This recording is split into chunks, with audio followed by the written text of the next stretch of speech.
History was made once again in the AI when JD Vance, VP under President Trump, took the stage for the final day of the Paris AI Summit, February 11th, 2025, and said these words. And I'm not here this morning to talk about AI safety, which was the title of the conference a couple of years ago.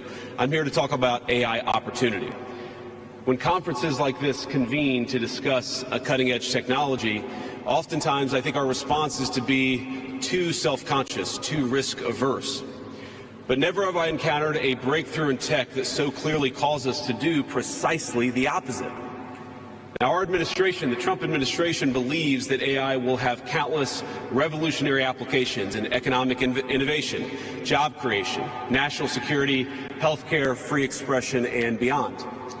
Right now, we're witnessing the biggest technological revolution in human history. And JD Vance gave one of the best talks about the opportunity that lies in AI that I've ever heard. But here's what most naysayers get wrong about AI. Just like when these same folks said the internet was just a fad or smartphones would never catch on. They're dead wrong about AI, and the kicker is AI will have the single greatest impact any invention we've ever created has ever had on humanity as a whole. By 2028, artificial intelligence will be a $700 billion industry, and possibly even in the trillions. That's larger than the current entire GDP of Saudi Arabia, the world's largest oil exporter and one of the top 20 richest countries in the world. And here's the kicker. Over half of that money will be invested right here in the United States. But this isn't just about money. This is about who will shape the future of human civilization. And right now, America has a massive head start.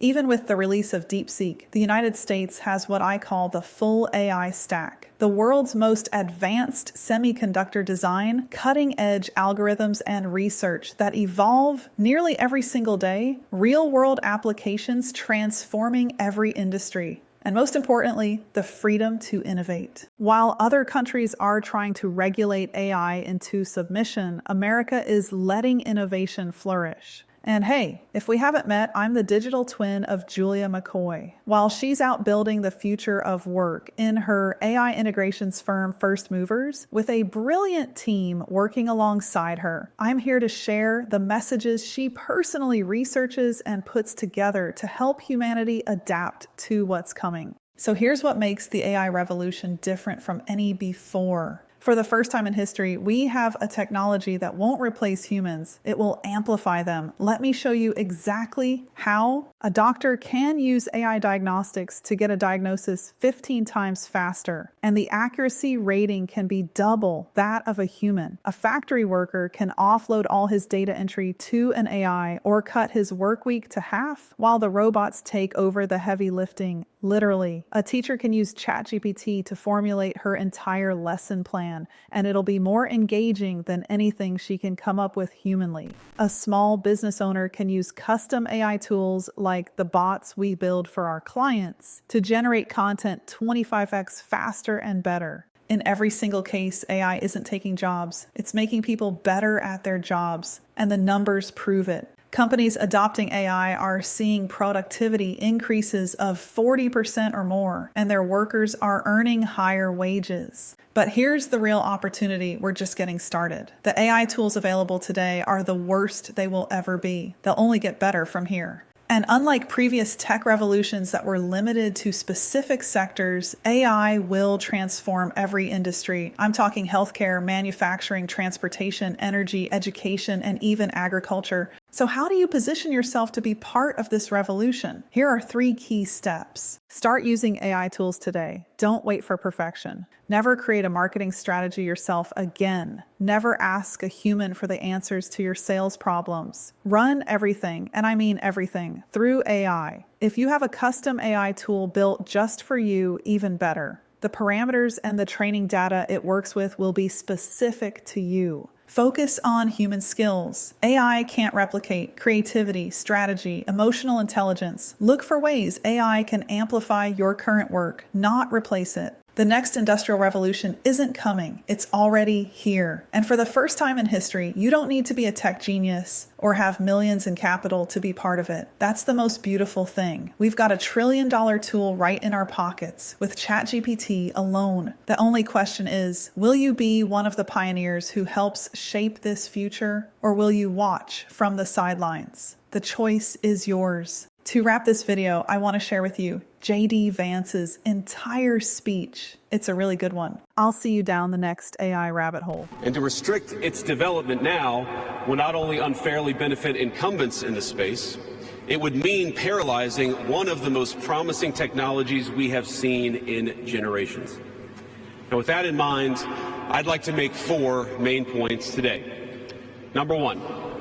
This administration will ensure that American AI technology continues to be the gold standard worldwide, and we are the partner of choice for others, foreign countries, and certainly businesses as they expand their own use of AI. Number 2, we believe that excessive regulation of the AI sector could kill a transformative industry just as it's taking off, and will make every effort to encourage pro-growth AI policies. And I like to see that deregulatory flavor making its way into a lot of the conversations this conference. Number 3, we feel very strongly that AI must remain free from ideological bias, and that American AI will not be co-opted into a tool for authoritarian censorship. And finally, number 4, the Trump administration will maintain a pro-worker growth path for AI, so it can be a potent tool for job creation in the United States. And I appreciate Prime Minister Modi's point. AI, I really believe, will facilitate and make people more productive. It is not going to replace human beings. It will never replace human beings. And I think too many of the leaders in the AI industry, when they talk about this fear of replacing workers, I think they really miss the point. AI, we believe, is going to make us more productive, more prosperous, and more free. The United States of America is the leader in AI, and our administration plans to keep it that way. The U.S. possesses all components across the full AI stack, including advanced semiconductor design, frontier algorithms, and, of course, transformational applications. Now, the computing power this stack requires is integral to advancing AI technology.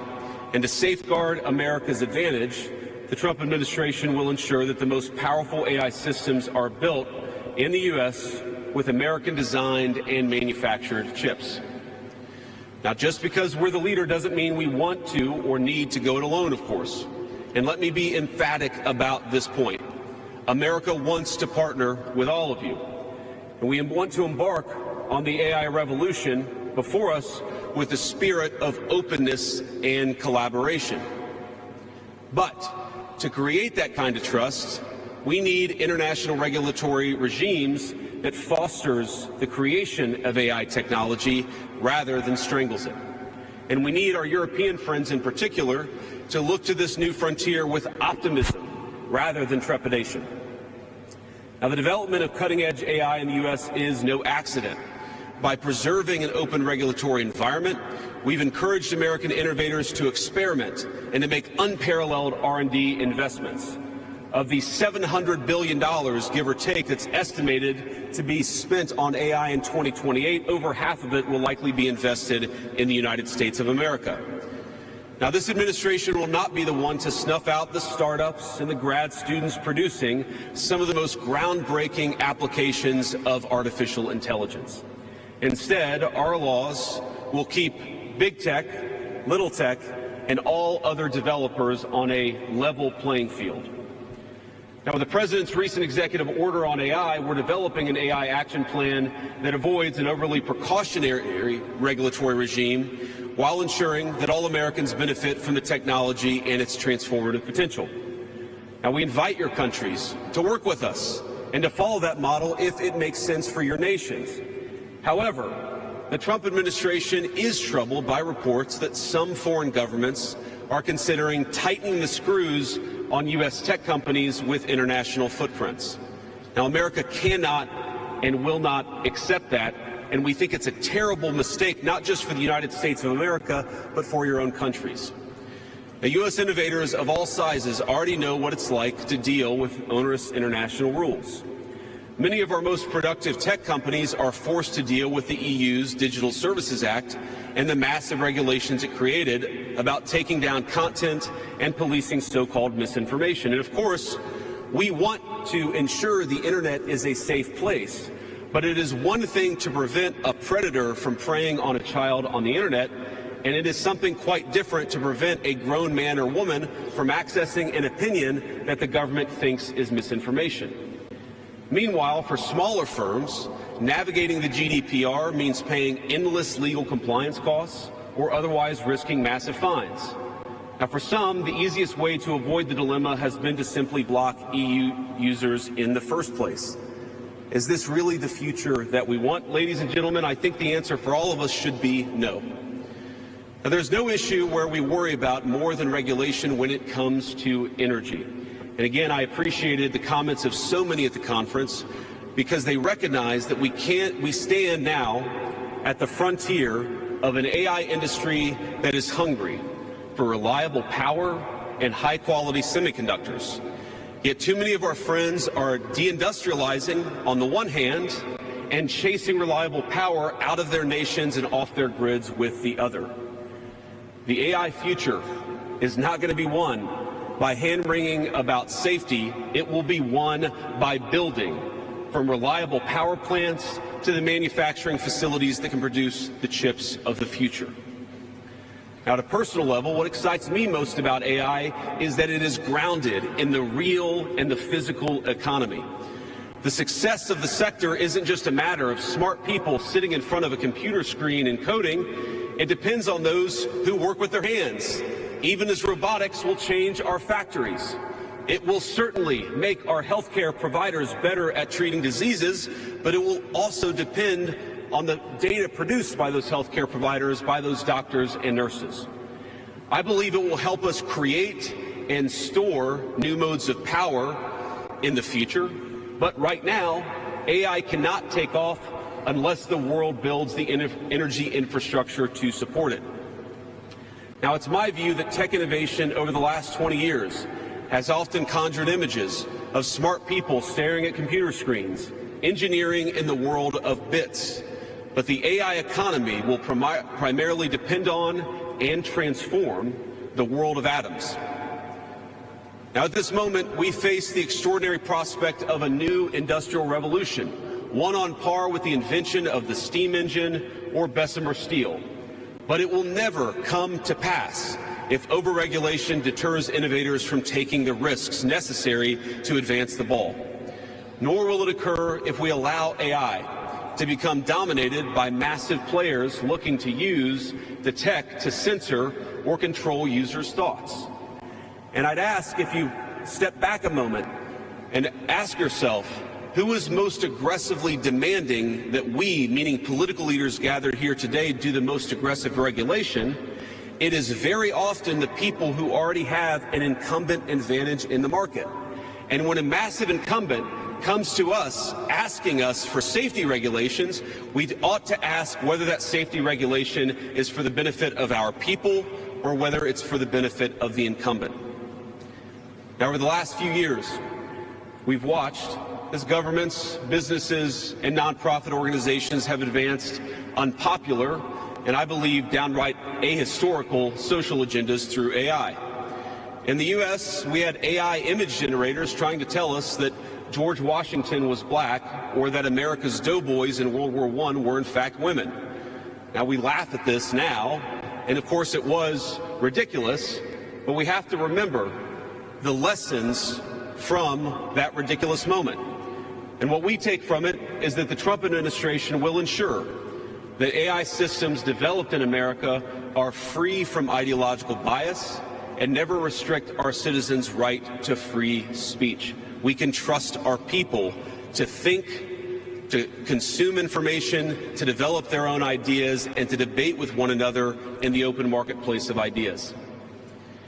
Now, we've also watched as hostile foreign adversaries have weaponized AI software to rewrite history, surveil users, and censor speech. This is hardly new, of course. As they do with other tech, Some authoritarian regimes have stolen and used AI to strengthen their military, intelligence, and surveillance capabilities, capture foreign data, and create propaganda to undermine other nations' national security. I want to be clear. This administration will block such efforts, full stop.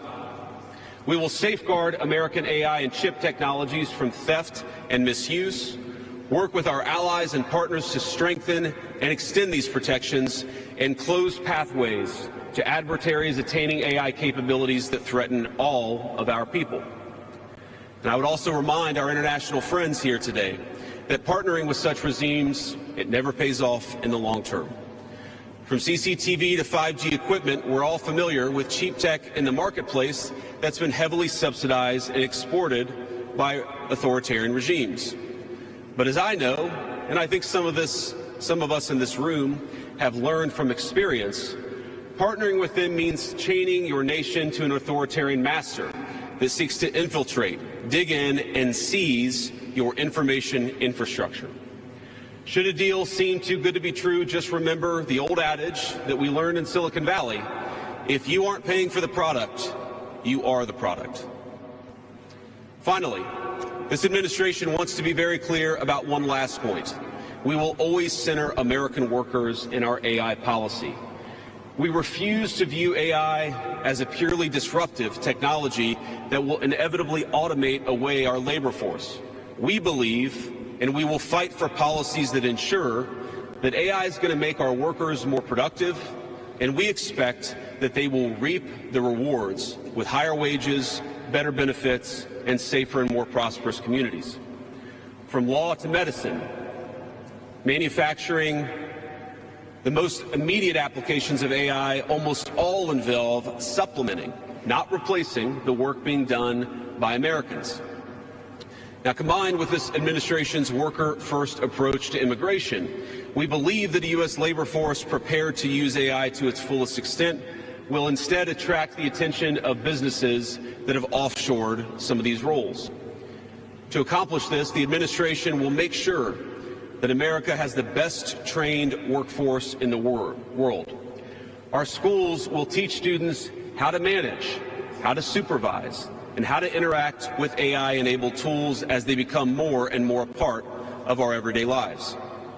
And as AI creates new jobs and industries, our government, businesses, and labor organizations have an obligation to work together to empower the workers, not just of the United States, but all over the country, all over the world. To that end, for all major AI policy decisions coming from the federal government, the Trump administration will guarantee American workers a seat at the table, and we're very proud of that. Now, I've taken up enough of your time, so I'd like to close with just a quick story. This is a beautiful country, President Macron, and I know that you're proud of it and should be. And yesterday, as I was touring Les Invalides with General Gravette with my 3 kids, he was kind enough to show me the sword that belonged to America's dearest international friend from our own revolution, of course, the Marquis de Lafayette. He let me hold the sword, but of course he made me put on the white gloves beforehand. And it got me thinking of this country, France, and of course of my own country, and of the beautiful civilization that we have built together with weapons like that saber. Weapons that are dangerous in the wrong hands, but are incredible tools for liberty and prosperity in the right hands. I couldn't help but think of the conference today. If we choose the wrong approach on other things that could be conceived of as dangerous, things like AI, and choose to hold ourselves back, it will alter not only our GDP or the stock market, but the very future of the project that Lafayette and the American founders set off to create. Now, this doesn't mean, of course, that all concerns about safety go out the window, but focus matters. And we must focus now on the opportunity to catch lightning in a bottle, unleash our most brilliant innovators, and use AI to improve the well-being of our nations and their peoples. With great confidence, I can say it is an opportunity that the Trump administration will not squander. And we hope everyone convened here today feels exactly the same. Thank you, and God bless you all.